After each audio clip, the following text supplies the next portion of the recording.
ರಾಜ್ಯ ಕಾಂಗ್ರೆಸ್ನಲ್ಲಿ ನಾಯಕತ್ವ ಬದಲಾವಣೆ ಬಿಕ್ಕಟ್ಟು ಜೋರಾಗಿರುವಾಗ ಶಾಸಕರು ಫಾರಿನ್ ಟ್ರಿಪ್ಗೆ ಹೋಗ್ತಿದ್ದಾರೆ. ನಾಳೆ ರಾತ್ರಿ 8 ಗಂಟೆಗೆ ವಿಮಾನದ ಮೂಲಕ ಆಸ್ಟ್ರೇಲಿಯಾ, ನ್ಯೂಜಿಲೆಂಡ್ಗೆ ತೆರಳಲು 27 ಮಂದಿ ಶಾಸಕರು, 7 ಮಂದಿ MLCಗಳು ರೆಡಿ ಆಗಿದ್ದಾರೆ. ಸ್ವಂತ ಖರ್ಚಿನಲ್ಲಿ ಪ್ರವಾಸ ಮಾಡೋಕೆ ಯಾರ ಅನುಮತಿಯೂ ಬೇಕಾಗಿಲ್ಲ ಅನ್ನತ್ತ ಕೆಲ ಶಾಸಕರು ಬ್ಯಾಗ್ ಪ್ಯಾಕ್ ಮಾಡಿಕೊಂಡು ಫ್ಲೈಟ್ ಹತ್ತೋಕೆ ಸಜ್ಜಾಗಿದ್ದಾರೆ. Puttaranga Shetty, Raghavendra Hitnal, BM Nagaraju, Yashwantrayagouda Patil, Anil Chikmadu, JT Patil, Allamaprabhu Patil, Basanagouda Daddal, AR Krishnamurthy, Basanagouda ತುರ್ವಿಯಾಳ್, BB Chimmanakatti, BR Patil, Raghumurthy ಹಾಗೂ MLC ಶಿವಕುಮಾರ್ ಸೇರಿ ಹಲವರು ನಾಳೆ ವಿದೇಶಿ ಪ್ರವಾಸಕ್ಕೆ ತೆರಳೋಕೆ ಸಜ್ಜಾಗಿದ್ದಾರೆ. ಫಾರಿನ್ ಟ್ರಿಪ್ ಹೋಗ್ತಿರೋರಲ್ಲಿ ಹೆಚ್ಚಿನವರು ಸಿದ್ದರಾಮಯ್ಯ ಬಣದಲ್ಲಿ ಗುರುತಿಸಿಕೊಂಡಿದ್ದಾರೆ. ಹೀಗಾಗಿ ಹೆಚ್ಚು ಚರ್ಚೆಗೆ ಗ್ರಾಸವಾಗಿದೆ. ಬಜೆಟ್ ಬಳಿಕ ಮತ್ತೊಂದು ತಂಡ ವಿದೇಶಿ ಪ್ರವಾಸಕ್ಕೆ ಹೋಗುವ ಸಾಧ್ಯತೆ ಇದೆ. ಇನ್ನು ಶಾಸಕರ ಫಾರಿನ್ ಟ್ರಿಪ್ ಬಗ್ಗೆ ಹೈಕಮಾಂಡ್ ಕೂಡ ಗರಂ ಆಗಿದ್ದು ವರದಿ ಕೇಳಿದೆ ಎಂಬ ಸುದ್ದಿ ಹರಿದಾಡ್ತಿದೆ. ಬಹುತೇಕರು ಸಿದ್ದರಾಮಯ್ಯ ಟೀಮ್ ಅಲ್ಲ, ಇರೋರೆಲ್ಲ ಸಿದ್ದರಾಮಯ್ಯ ಟೀಮೇ. ಸತೀಶ್ ಜಾರಕಿಹೊಳಿ ಹಾಗೆ ಸಿದ್ದರಾಮಯ್ಯ ಟೀಮ್ನ ಶಾಸಕರು, MLCಗಳೇ ಇದರಲ್ಲಿ ಇದ್ದಾರೆ. ಇನ್ನೊಂದು ಕಡೆ ಸಿದ್ದರಾಮಯ್ಯ ಮತ್ತೆ DK ಶಿವಕುಮಾರ್ ಕಾಂಗ್ರೆಸ್ ಪಕ್ಷದ ಎಂಜಿನ್ಗಳು ಅಂತ ಮಾತಾಡಿದ್ದಾರೆ. ಡಬಲ್ ಇಂಜಿನ್ ಅಂತ. ಕಾಂಗ್ರೆಸ್ ನಾಯಕತ್ವ ಅಸಹಾಯಕವಾಗಿಲ್ಲ, ಸಮಯ ಸಂದರ್ಭ ಬಂದಾಗ ಸೂಕ್ತ ತೀರ್ಮಾನ ತೆಗೆದುಕೊಳ್ಳುತ್ತದೆ, ಹೇಗಂತ ವಿಧಾನ ಪರಿಷತ್ ಸದಸ್ಯ BK ಹರಿಪ್ರಸಾದ್ ಹೇಳಿದ್ದಾರೆ. DK ಶಿವಕುಮಾರ್ ಅವರು ಕಾಂಗ್ರೆಸ್ ಪಕ್ಷದ ಅಧ್ಯಕ್ಷರು, ಅವ್ರನ್ನ ಬಂಡೆ ಅನ್ನೋದಕ್ಕಿಂತ ಎಂಜಿನ್ ಅಂತ ಅನ್ಬೇಕು. ರೈಲ್ ಹತ್ರ ಬಂದಾಗ ಜೋರಾಗಿ ಕೂಗುತ್ತೆ, ಅದೇ ರೀತಿ ಶಿವಕುಮಾರ್ ಬಂದಾಗ ದೊಡ್ಡ ಆರ್ಭಟ ಆಗುತ್ತೆ.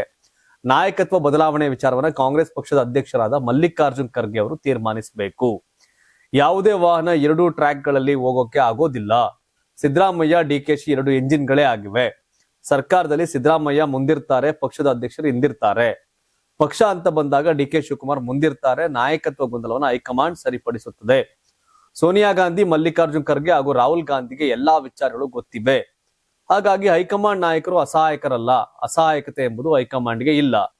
ಅಧ್ಯಕ್ಷರು ಈಗ ಕಿವಿ ಮಾತು ಹೇಳಿದ್ದಾರೆ. ಸಮಯ ಬಂದಾಗ ಈ ಬಗ್ಗೆ ನಿರ್ಧಾರ ತೆಗೆದುಕೊಳ್ತಾರೆ ಅಂತ BK ಹರಿಪ್ರಸಾದ್ ಹೇಳಿದರು.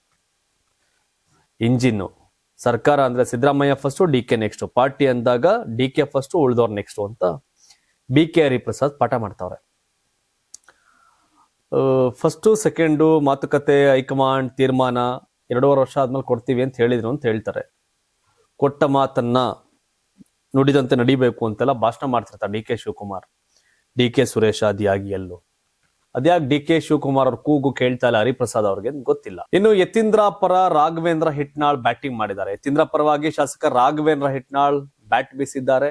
ಅವ್ರ ಪರವಾಗಿ ಲಾಬಿ ಮಾಡಿದ್ದಾರೆ. ಏನಂದ್ರೆ, ಅಹಿಂದ ಒಗ್ಗಟ್ಟಾಗಿರ್ಬೇಕು, ಸಿದ್ದರಾಮಯ್ಯರಿಗೆ ಬೆಂಬಲ ಕೊಡಬೇಕು, ಸಿದ್ದರಾಮಯ್ಯ ಪೂರ್ಣಾವಧಿ CM ಆಗಿರ್ಬೇಕು ಅಂತ ಯತೀಂದ್ರ ಹೇಳಿದ್ರು. ಈ ಬಗ್ಗೆ ಪ್ರತಿಕ್ರಿಯೆ ನೀಡಿದ ರಾಘವೇಂದ್ರ ಹಿಟ್ನಾಳ್ ಅವರು ಹೇಳಿದಲ್ಲಿ ತಪ್ಪೇನಿದೆ. ಈಗಾಗಲೇ ಹೈಕಮಾಂಡ್ ನಮ್ಮ ನಾಯಕರು ಸ್ಪಷ್ಟಪಡಿಸಿದ್ದಾರೆ. ಎಲ್ಲರೂ ಒಗ್ಗಟ್ಟಾಗಿದ್ರೆ ಪಕ್ಷ ಉಳಿದ್ರೇನೆ ನಾನು, ಎಲ್ಲವನ್ನೂ ಹೈಕಮಾಂಡ್ ತೀರ್ಮಾನ ಮಾಡುತ್ತೆ ಅಂತ ಹೇಳಿದ್ರು. ಇನ್ನು ಫಾರಿನ್ ಟ್ರಿಪ್ ಬಗ್ಗೆಯೂ ಕೊಪ್ಪಳದಲ್ಲಿ ರಾಘವೇಂದ್ರ ಹಿಟ್ನಾಳ್ ಪ್ರತಿಕ್ರಿಯೆ ಕೊಟ್ಟಿದ್ದಾರೆ. ನಾನು ಕೂಡ ನನ್ನ ದುಡ್ಡಲ್ಲಿ ಫಾರಿನ್ ಟ್ರಿಪ್ ಹೋಗ್ಬೇಕೆಂದು ಅನ್ಕೊಂಡಿದ್ದೆ, ಆದ್ರೆ ನೀವೆಲ್ಲ ಕೇಳಿದಕ್ಕೆ ಭಯ ಬಿದ್ದೆ. ನಮ್ ದುಡ್ಡಲ್ಲೂ ನಾವು ಹೋಗ್ಬಾರ್ದಾ ಅಂತ ಮಾಧ್ಯಮಗಳನ್ನೇ ಪ್ರಶ್ನೆ ಮಾಡಿದ್ರು. ಕರೆಕ್ಟ್, ನಿಮ್ ದುಡ್ಡಲ್ಲಿ ಹೋಗ್ಬೋದು. ಅಹಿಂದ ಒಂದಾಗಿರ್ಬೇಕು, ಕರೆಕ್ಟ್. ಕಾಂಗ್ರೆಸ್ ಪಾರ್ಟಿ ಅಂದಾಗ ಅಲ್ಲೆಲ್ಲರೂ ಸೇರಿದಂತೆ ಕಾಂಗ್ರೆಸ್ ಪಾರ್ಟಿ. ಅಹಿಂದವೇ ಕಾಂಗ್ರೆಸ್ ಪಾರ್ಟಿ ಅಲ್ಲ. ಎಲ್ಲಾ ಜಾತಿ, ಜನ, ಧರ್ಮ ಸೇರಿ ಕಾಂಗ್ರೆಸ್ ಪಾರ್ಟಿ. ಅಹಿಂದ ಕಾಂಗ್ರೆಸ್ ಅಲ್ಲ. ಕಾಂಗ್ರೆಸ್ ಒಂದು ಪಾರ್ಟಿ. ಆದ್ರೆ ಅಹಿಂದಾನೇ ಕಾಂಗ್ರೆಸ್, ಕಾಂಗ್ರೆಸ್ ಅಂದ್ರೆ ಅಹಿಂದ ಅನ್ನೋ ಟ್ಯಾಗ್ ಲೈನ್ ಕೊಡಕ್ ಹೋಗಿ ಎಡವಟ್ ಮಾಡ್ಕೊಂಡು ಇವರೆಲ್ಲ ಎಲ್ಲಿ ಹೋಗ್ಬೇಕಂದ್ರೆ, MB ಪಾಟೀಲ್ ಎಲ್ಲಿಗೆ ಹೋಗ್ಬೇಕು, ಈಶ್ವರ್ ಖಂಡ್ರೆ ಎಲ್ಲಿಗೆ ಹೋಗ್ಬೇಕು, ಅವ್ರೆಲ್ಲ ಎಲ್ಲಿಗೆ ಹೋಗ್ಬೇಕು? ಲಿಂಗಾಯತರು, ಒಕ್ಕಲಿಗರು, ಬ್ರಾಹ್ಮಣರು, ಕಾಂಗ್ರೆಸ್ ಶಾಸಕರು ಎಲ್ಲಿಗೆ ಹೋಗ್ಬೇಕು ಅಲ್ವಾ? 2006 ಕಾಂಗ್ರೆಸ್ ಬಂದಂತ ಸಿದ್ದರಾಮಯ್ಯನವರು 2013 ಮುಖ್ಯಮಂತ್ರಿ ಆಗ್ತಾರೆ, 23 ಮುಖ್ಯಮಂತ್ರಿ ಆಗ್ತಾರೆ, ವಿಪಕ್ಷ ನಾಯಕ ಸ್ಥಾನವನ್ನು ಅನುಭವಿಸ್ತಾರೆ. ಹಂಗಾರೆ ಕಾಂಗ್ರೆಸ್ ಕಟ್ತೋರ್ ಕತೆ ಏನಂಗಾರೆ? ಪರಮೇಶ್ವರ್ ಗಟ್ಟಿಯಾಗಿ ಕೇಳಲಿಲ್ಲ. ನನ್ನನ್ನ ಸೋಲಿ ಕಾರಣ ಯಾರು ಅಂತ ಜಿದ್ದಿಗ್ ಬಿದ್ದು ಹೇಳಲಿಲ್ಲ. ರಾಜಣ್ಣ ಟೈಪು ನನ್ ಸೋಲ್ಸಿದ್ದು ಕೊರಟಗೆರೆಲಿ ಸಿದ್ದರಾಮಯ್ಯ ಅಂತ ಹೇಳಲಿಲ್ಲ ಪರಮೇಶ್ವರ್. ಎಲ್ಲ ಒಳಗಡೆ ನುಂಗ್ಕೊಂಡ್ರು ಮನುಷ್ಯ ಪರಮೇಶ್ವರ್. ಅವತ್ತು ಪರಮೇಶ್ವರ್ ಗೆದ್ದಿದ್ರೆ 2013 ಪರಮೇಶ್ವರ್ ಮುಖ್ಯಮಂತ್ರಿ. ಗೆದ್ರೆಲ್ಲಿ ಎಡಬಟ್ಟು ಅಂತ ಪರಮೇಶ್ವರ ಸೋಲ್ಸೋರು ಸಿದ್ದರಾಮಯ್ಯ ಅಂತ ಎಲ್ಲೂ ಪರಮೇಶ್ವರ್ ಹೇಳಲಿಲ್ಲ ಸಿದ್ದರಾಮಯ್ಯ ನಮ್ಮನ್ನು ಸೋಲ್ಸಿದ್ರು ಅಂತ. ರಾಜಣ್ಣ ಆಗ್ರಿ ಹೇಳ್ಬಿಡ್ತಿದ್ರು. ಮಲ್ಲಿಕಾರ್ಜುನ್ ಖರ್ಗೆ ಸಿದ್ದರಾಮಯ್ಯ ಬರ್ಲಾಗ ನಂಗೆ ಅವಕಾಶ ಮಿಸ್ ಆಯ್ತು ಅಂತ ಎಲ್ಲೂ ಹೇಳಲಿಲ್ಲ. ಆದ್ರೆ DK ಶಿವಕುಮಾರ್ ಸುಮ್ನಿರೋ ಮಗ ಅಲ್ಲ. DK ಶಿವಕುಮಾರ್ ಎಲ್ಲನೂ ಕೇಳೋ ಮಗ ಅಲ್ಲ. ಅದಿರ್ಲಿ, ಮುಂದಕ್ಕೆ ಹೋಗೋಣ. ಯಾರಾಗ್ತಾರೆ ಎಂಎಲ್ಎ ಅಭ್ಯರ್ಥಿ 2028 ಶೀಘ್ರದಲ್ಲೇ. ಪ್ರತಿದಿನ ಒಂದೊಂದು ಕ್ಷೇತ್ರದ ಟಿಕೆಟ್ ಆಕಾಂಕ್ಷಿಗಳ ಸಂಪೂರ್ಣ ಮಾಹಿತಿ ಪೊಲಿಟಿಕಲ್ ಜರ್ನಲಿಸ್ಟ್ KM ಶಿವಕುಮಾರ್ ಅವರಿಂದ. ಕರ್ನಾಟಕದ ನಂಬರ್ 1 ಡಿಜಿಟಲ್ ಮೀಡಿಯಾ ನಿಮ್ಮ ನೆಚ್ಚಿನ ಕರ್ನಾಟಕ ಟಿವಿಯಲ್ಲಿ ಮಾತ್ರ.